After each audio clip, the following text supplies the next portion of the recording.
The movie opens with a chilling voiceover that instantly grabs our attention. It tells us that in just the last 5 years, the FBI has handled over 19,000 robbery cases.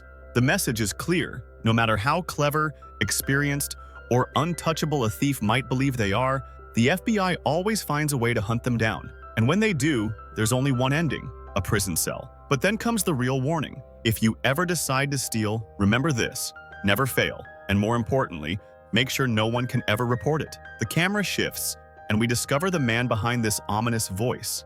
His name is Ringo. We see him calmly walking into a bank, heading straight to his safety deposit box. And here, he reveals a shocking truth that few people know. Unlike a personal safe, a safety deposit box leaves behind no official records. Neither the bank nor even the government has any idea what's kept inside, which means if something disappears from it, no complaint can ever be filed, because in the eyes of the law, it never even existed. Ringo then takes out a special tool from his box and uses it to open other boxes, transferring their valuables into his own. While doing so, he makes it clear he only steals from the corrupt and the criminal. Hurting innocent people is not his style. After finishing the job, Ringo quietly leaves. Later, when the real owners come to check their deposit boxes, they are shocked to find them empty. They rush to the bank manager, but he simply reminds them of the policy that safety deposit boxes are not insured. And since they themselves didn't want records kept, the bank is not responsible. Next, we are introduced to the second character, John. As a child, John believed that fireworks kept evil spirits away. Growing up, he became a skilled bomb demolition expert, now using his talents to blow up illegal drug plants and properties owned by corrupt people. Then comes the third character, Adriana. Recently, she rescued a group of young girls from a trafficking racket. This angered the gangsters, who came after her for revenge, but they didn't know who they were dealing with. Adriana, a fierce fighter, beats them down mercilessly. We then hear Ringo's voiceover again, telling us that a year ago, all three of them had received an invitation card. A wealthy man named Prince wanted to hire them for a job. That's when they teamed up and called themselves the Misfits. The next scene takes us to a high-tech modern prison in Los Angeles. The FBI arrives to transfer an inmate named Richard to another facility, but when they check his cell, Richard is gone. Once again, he has escaped. This infuriates both the FBI and Mr. Snow, a billionaire who designs high-tech prisons for countries around the world. Somehow, Richard has managed to escape from his prisons multiple times. While checking the CCTV footage, they discover that someone helped Richard escape. Mr. Snow then interrogates Richard's cellmate, Honey. At first, Honey refuses to say anything, but Snow, using just his phone, cuts the power across the prison and then uses the same device to break Honey's jaw. Terrified and in pain, Honey finally gives up Richard's address. The story then cuts to Richard, now sitting in a nightclub, enjoying a drink. It turns out Richard is a cunning man. Back in prison, he had extracted every detail about Prince from Honey. According to Honey, Prince visits Los Angeles once a year for shopping, always wearing a very expensive watch. That night at the bar, Richard spots his target, Prince himself. He approaches him, pretending to bump into him and spills wine on his clothes.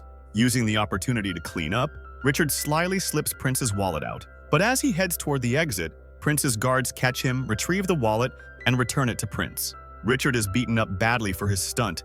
When he finally regains consciousness, he finds a card placed in front of him, the same kind of invitation card with Prince written on it. It's identical to the ones Adriana and John had received earlier, but unlike the others, Richard is no ordinary man. He is ruthless, and letting him go easily is never an option. Richard was not the type of man to let things slide, so he sneaks into the hotel room of Prince and steals his entire watch collection before heading outside. But as soon as he steps out, he notices a car waiting for him, driven by none other than Prince himself. This time, Richard realizes he's caught once again. But then comes the real shock. This man isn't a prince at all.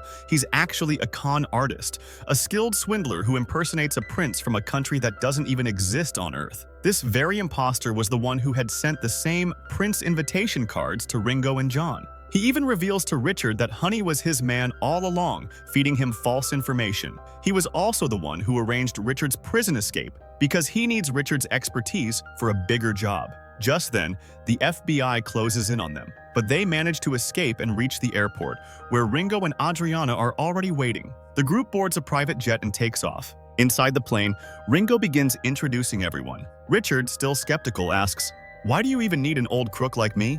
Ringo replies with a smirk that they've heard plenty about Richard, how he's a terrible thief who always gets caught, yet somehow manages to escape from every prison, including 4 of Snow's high-tech facilities.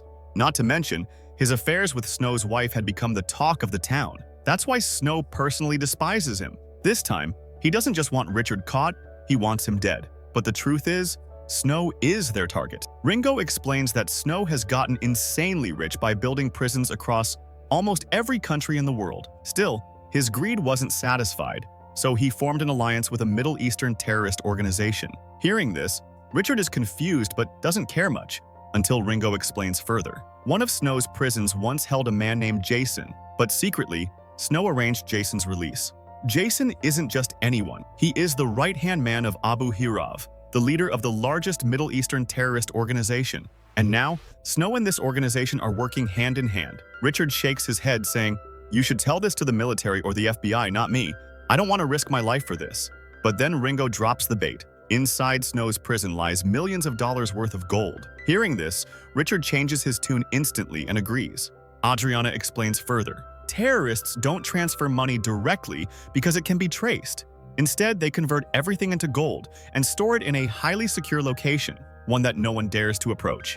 Richard quickly guesses that the gold must be hidden in one of Snow's prisons, and the team plans to infiltrate as prisoners to steal it. But he again refuses, saying he's not interested in playing hide-and-seek with terrorists. Their plane soon lands in Abu Dhabi. Richard decides to part ways with the team. Before leaving, Ringo warns him, "Snow and his men will come for you. If you change your mind, give us a call. We'll at least attend your funeral." Richard brushes it off and takes a super taxi to Dubai, determined to enjoy himself and maybe loot a rich man or two. He checks into a luxurious hotel and easily blends into the crowd. Soon, his eyes catch the expensive watch on a wealthy man's wrist. Using his old trick, he manages to steal the man's wallet. But as he leaves, he bumps into a beautiful young woman. Checking his pocket, Richard is stunned to find that instead of the stolen wallet, there's now a lady's purse. Realizing he's been outplayed, he chases the woman. Turns out she too was running a con on the same rich man. But Richard's interference ruined her plan. Later, Richard learns her name, Sia, and to his absolute shock, she's his daughter. Unlike her father, she is not a thief. Instead, she lives in Dubai, running a foundation that helps underprivileged children across the Middle East. It's been years since father and daughter last met, but despite everything, Richard had always kept in touch with her. Seeing each other again fills them both with happiness. In the next scene, Richard returns to the team saying, "Fine, I'll join you, but I want 50% of the loot." Adriana immediately refuses, saying that's impossible. They use the stolen money to help the poor and solve real problems. Hearing this, Richard bursts into laughter. "I'm no saint. I don't steal for charity, I steal for myself. And besides, how do you even know the intel you've gathered is legit?" Once again, he turns them down. But at that very moment, Sia walks in. Sia finally reveals the truth to Richard. She was the one who had provided all the inside information to this team. Richard is stunned. He looks at his daughter and asks in disbelief, "Why are you getting mixed up with terrorists? Why don't you people tell all this to the authorities?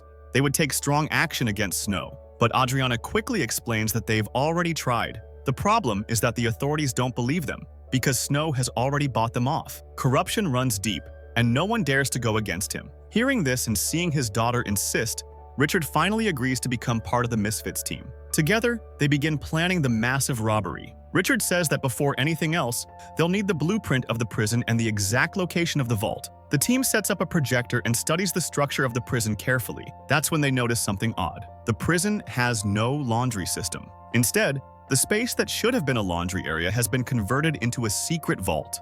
The trucks labeled as laundry service are actually used to transport the gold. Richard realizes the trucks are just a cover, cleverly used to move gold in and out without raising suspicion. In the next scene, the team sets out for the city where the prison is located. They disguise themselves as wealthy Arab sheikhs and ride on camels to blend in. By the next day, they reach the city and then split up, each staying in separate hotels so that no one suspects them. Later, they regroup at a secret base. There, Richard points out a problem. Gold is heavy. If we manage to steal it, we'll need a vehicle to transport it. And once we escape, we'll also need something powerful and fast across the border. We can't exactly smuggle gold on camels. The fake prince assures them that won't be an issue. He'll once again use his royal con to arrange the perfect vehicle. Richard then adds, "We can't drill into the vault. We'll need to blow it open with explosives." Meanwhile, in another scene, Snow arrives to meet his friend Jason. He hands Jason a briefcase filled with gold. Neither of them realizes that Richard and Ringo are secretly watching them. After tracking them back, the Misfits return to their base. Adriana speculates that Abu Hirav might be low on funds, which is why he requested Snow to release some gold from his prison vault. The next scene confirms this. When Jason carries the gold-filled briefcase to a bank, Richard deliberately bumps into him and swaps the case with his own. When Jason later presents the briefcase to Abu Hirav, the terrorist leader is shocked. It contains only bricks instead of gold. Furious, Abu Hirav immediately kills Jason and calls Snow, accusing him of betrayal. Snow, however, doesn't take the accusation seriously. Abu Hirav warns him, "In 3 days I will come to you personally and withdraw the gold from your prison." This conversation is secretly overheard by the Misfits. Richard realizes that Abu Hirav himself will be withdrawing the gold in 3 days. That means their timeline has just shortened drastically. They must steal the gold within 3 days, and they must do it without creating any large disruptions inside the prison. Ringo then reveals his plan. 2 of his men are already working inside the prison as cooks. They will poison the prisoners' food with a special chemical that causes severe sickness. Once the prisoners start vomiting and collapsing, the guards will be forced to transport them to a hospital. Scott adds another part to the plan. To move the gold out, we'll use one of the ambulances transporting sick prisoners. That way, nobody will suspect a thing. Instead of stretchers carrying real patients, they will load them with bars of gold. The next sequence shifts to the prison. Ringo enters disguised as a health officer, supposedly sent to inspect the facility. He asks the warden where the prison buys its kitchen equipment. The warden replies, "From Pacific Industries."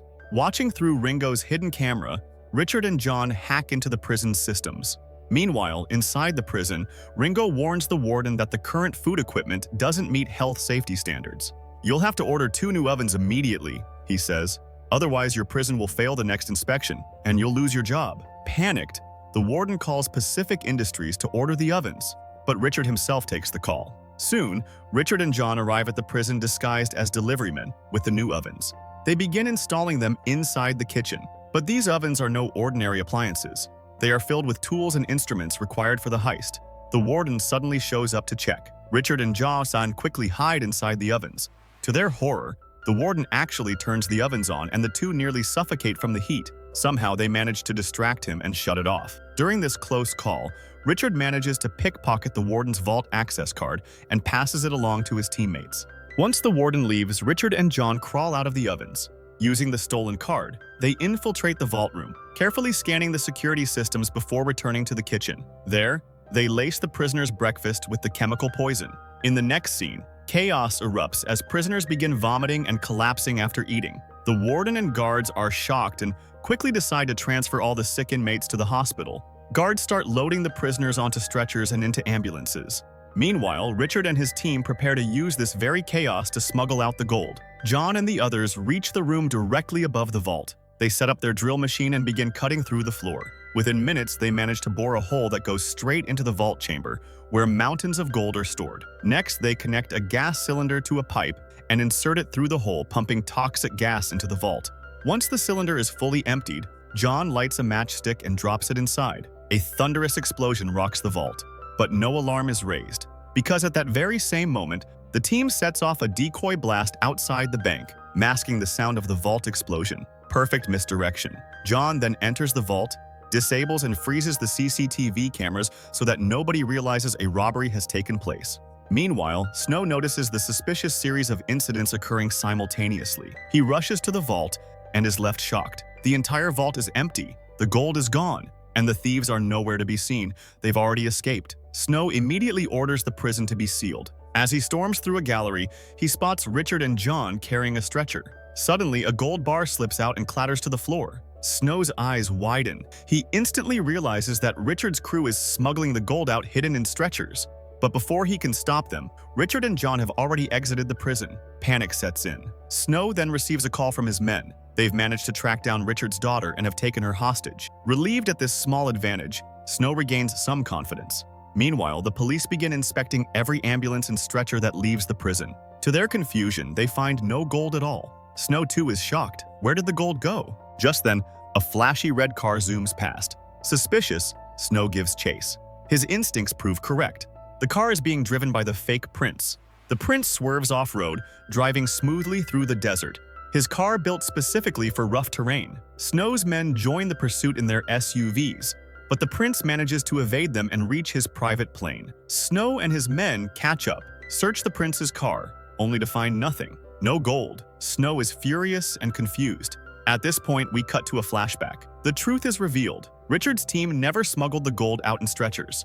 Instead, they had melted all the gold down and recast it into the shape of a giant eagle statue. Painted to look ordinary, they wheeled it right out of the prison under everyone's noses. The warden even inspected it, but he was searching for gold bars, not a statue. Back in the present, Snow, enraged, points his gun at the prince and the team. But suddenly, armed guards surround Snow and his men. These guards had been hired by the prince himself to maintain his disguise as royalty. For the first time, Snow is outnumbered and unsure. Desperate, he calls his men and orders them to execute Richard's daughter immediately. But when they go to kill her, it's revealed that she isn't Sia at all.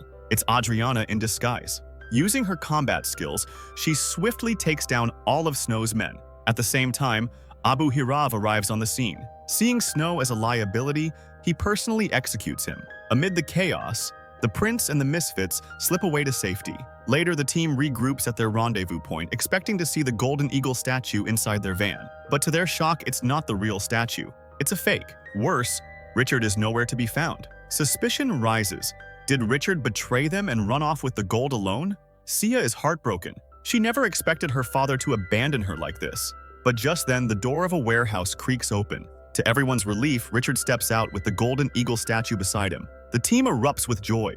In the final scene, we see the Misfits celebrating on a sunny beach, throwing a massive victory party. The camera then cuts to a news report. An anonymous donor has just contributed an enormous sum to UNICEF's Children's Fund. The implication is clear. The Misfits didn't just steal gold, they turned it into something meaningful for the world. And with that, the daring heist finally comes to an end. What started as a dangerous mission inside a high-security prison turned into one of the most brilliant cons ever pulled off. From explosions and chases to betrayals and shocking twists, the Misfits prove that no vault is unbreakable and no treasure untouchable. But in the end, their greatest victory wasn't just stealing the gold, it was turning it into hope for children in need. That's what made this heist truly unforgettable. So friends, how did you like this movie full of thrill, action, and clever twists?